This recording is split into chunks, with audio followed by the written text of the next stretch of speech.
इस बार जो बजट दिया है सिर्फ और सिर्फ कॉरपोरेट के लोगों को दिया है और सिर्फ अमीरों के लिए। अब आप पूछोगे साहब कैसे? देखो, शिक्षा में बजट इनने कम कर दिया, उससे आम आदमी को फ़ायदा मिलना था वो कम कर दिया। शिक्षा महंगी रहेगी, शिक्षा में कोई सब्सिडी नहीं है।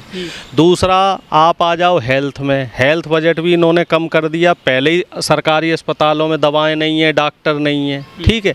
अब तीसरा आ जाओ खेती का, जो कृषि का बजट है वो भी इन्होंने कम कर दिया। चुनाव से पहले मोदी जी कह रहे थे कृषि बजट बढ़ाएंगे, एमएसपी देंगे, खाद बीज में सब्सिडी देंगे, किसानों के कर्जे माफ़ करेंगे। लेकिन अब देख लो बजट कम कर दिया तो अब ये क्या देंगे? कुछ नहीं देंगे।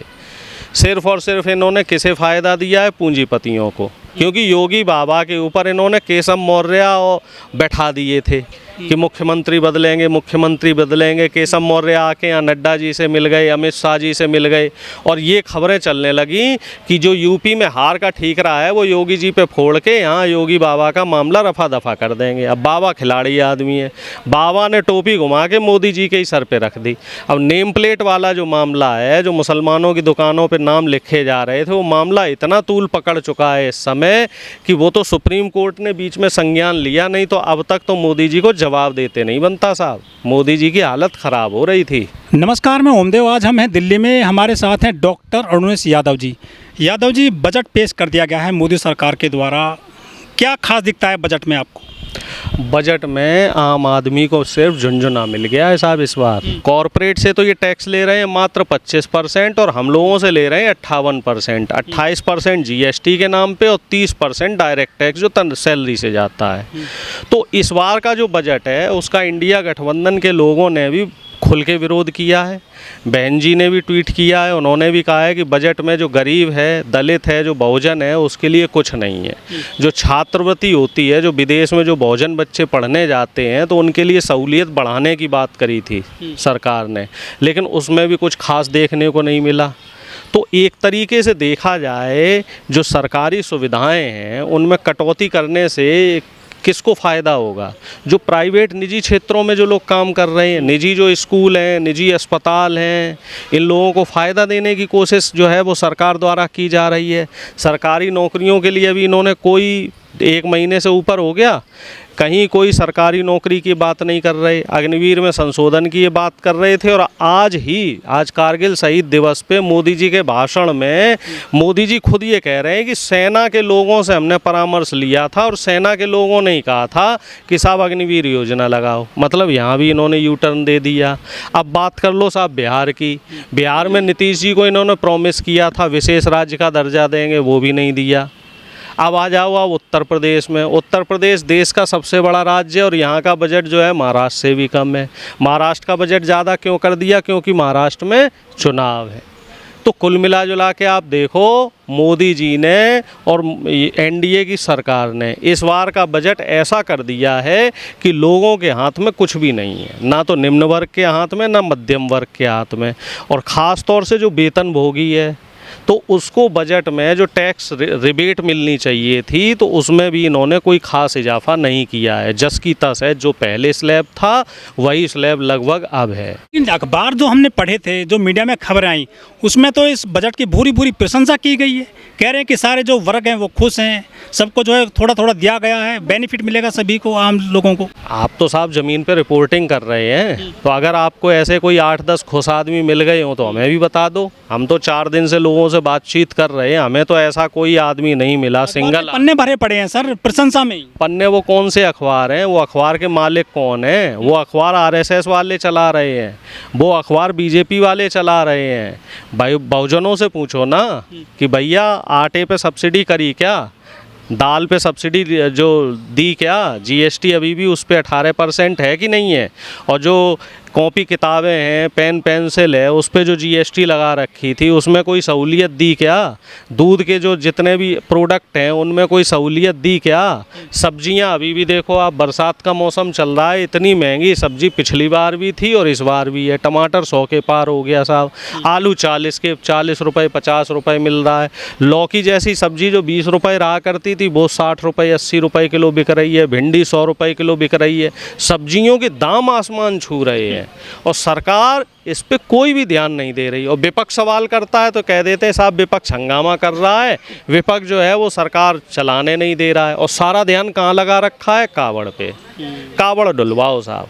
कावड़ का बजट तो खूब बढ़ा दिया इन्होंने, 10,000 करोड़ रुपए कावड़ यात्रा में, कुंभ पे लगा दिया 20,000 करोड़ रुपए। लेकिन बात कर लो इनसे शिक्षा रोजगार की तो ये म्यूट हो जाते हैं, साइलेंट मोड पे चले जाते हैं साहब। ये जो बजट आया फिर ये किसके लिए आया है? फिर लोग वो तो नारे देते हैं सबका साथ, सबका विकास, सबका विश्वास। अभी तो इनके नेता बोलने लगे हैं, बीजेपी के जो प्रदेश अध्यक्ष हैं पश्चिम बंगाल के, वो क्या कह रहे हैं? सबका साथ सबका विकास नहीं करना है, अब सिर्फ उनका साथ देना है जो हमें वोट देते हैं, और उन्हीं का विकास करना है जो हमें वोट देते हैं। कंगना रनौत क्या कह रही हैं कि हम सिर्फ आधार कार्ड लेके आओगे और जो हमारा वोटर है हम उसी से मिलेंगे। तो बीजेपी वालों का जो सबका साथ और विकास का नारा था, ये नारा इन्होंने पीछे छोड़ दिया। अब ये लोग नीचता पे आ गए। अब देखो अयोध्या इसीलिए हारे कि नहीं हारे, अयोध्या के जो लोकल व्यापारी थे, और वो वहाँ पे कौन थे? ज़्यादातर दलित पिछड़े थे, उनकी दुकानें तोड़ दी। और दुकान अब बिजनेसमैन वहाँ कौन सा आ गया? सब गुजरात वाले आ गए, महंगी महंगी दुकानें, महंगे महंगे सामान, और उन्हीं के बोर्ड। ठीक है, तो अब क्या हुआ? अयोध्या इसीलिए तो हार गए। उसके बाद साहब बद्रीनाथ भी हार गए। अब केदारनाथ में भी उपचुनाव होने वाला है, और मैं बड़ी जिम्मेदारी से आपके चैनल पे कह रहा हूँ केदारनाथ भी हारेंगे ये। और महाराष्ट्र में भी देखना आप, शनि सिंगनापुर में भी चुनाव वहाँ भी होगा, वो सीट भी ये हारेंगे। और इसके अलावा जो है शिरडी वाली भी सीट हारेंगे ये। और इसके अलावा जो है महाबलेश्वर महाराष्ट्र में पड़ता है ना, वो सीट भी ये हारेंगे। क्योंकि ये लोग जो हमारा वोटर है, वोटर तो 80% दलित ओबीसी है, उसके लिए तो आप कोई काम कर नहीं रहे हो। आप अगर दलित ओबीसी के लिए कुछ काम करो, भैया दलित ओबीसी क्या चाहिए? नौकरी दे दो, उनके बुजुर्गों का इलाज फ्री कर दो, उनके लिए सब्जी भाजी और रोज़मर्रा का जो सामान है वो सस्ता कर दो, शिक्षा सस्ती कर दो। शिक्षा महंगी हो रही है, आज ही मैं अखबार पढ़ रहा था, अब डीयू की पढ़ाई और महंगी हो गई। बीटेक की फ़ीस इन्होंने 8% और बढ़ा दी, पीएचडी की फ़ीस में जो है बता रहे 62% इजाफा कर दिया। CUT का रिजल्ट नहीं आया, CUT का भी रिजल्ट अभी लेट कर रहे हैं ये, क्योंकि नीट में भी गड़बड़ हो रही है, अब ये CUT में भी गड़बड़ करेंगे, जबकि जुलाई में एडमिशन हो जाने चाहिए। तो इनके पीछे एक नेक्सस चल रहा है सरकारी का ये। हाँ, सरकारी को ये इसलिए लेट कर रहे हैं जिससे कि बच्चा प्राइवेट में एडमिशन ले, वो फुल हो जाएंगी सीटें, उनकी सीटें फुल हो जाएंगी, सरकारी की जो सीटें हैं वो खाली रहेंगी। अब आप देखो, आप सरकारी स्कूल से पढ़े होगे, मैं भी सरकारी से पढ़ा हूँ, मैंने PhD तक सरकारी विद्यालयों से पढ़ाई करी है। सीटें वहाँ फुल रहती थी और फीस ना के बराबर लगती थी, जो हमारा मौलिक अधिकार है। और आज की तारीख में आप सरकारी विद्यालयों में चले जाओ, एडमिशन नहीं है, एडमिशन है कहीं तो शिक्षक नहीं है, शिक्षकों की भर्ती नहीं कर रहे हैं, इंफ्रास्ट्रक्चर नहीं है, बैठने को जगह नहीं है, वहाँ पंखे नहीं है। तो शिक्षा पे ये लोग बिल्कुल भी ध्यान नहीं दे रहे हैं, ये सिर्फ और सिर्फ निजीकरण की तरफ जा रहे हैं। भाई ऐसे ही थोड़े ही 10-10 हज़ार करोड़ की शादियाँ हो रही हैं, ऐसे ही थोड़े ही 5-5 करोड़ के गिफ्ट दिए जा रहे हैं। मोदी जी वहाँ डांस करने पहुँच गए, किसी गरीब की शादी में जाएंगे मोदी जी? नहीं पहुँच पाए। किसी गरीब की शादी में गए, हाथरस गए मोदी जी? 1 साल से ज़्यादा हो गया, 1.5 साल हो गया, मणिपुर नहीं गए मोदी जी, बताओ। लेकिन डॉक्टर साहब, बड़ा सवाल ये है कि इस बजट में अगर किसी को फ़ायदा मिला तो वो है बिहार और चंद्रबाबू नायडू का आंध्र प्रदेश। नहीं साहब, बिहार को बहुत ज़्यादा फ़ायदा नहीं मिला, क्योंकि जो स्पेशल राज्य के पैकेज की बात हुई थी वो पैकेज उनको नहीं दिया गया। और चंद्रबाबू नायडू जी का पता नहीं, क्योंकि उनने जो डिमांडें रखी थी वो सारी डिमांडें उनकी अभी पूरी नहीं हुई हैं, कुछ डिमांड उनकी रह रही हैं।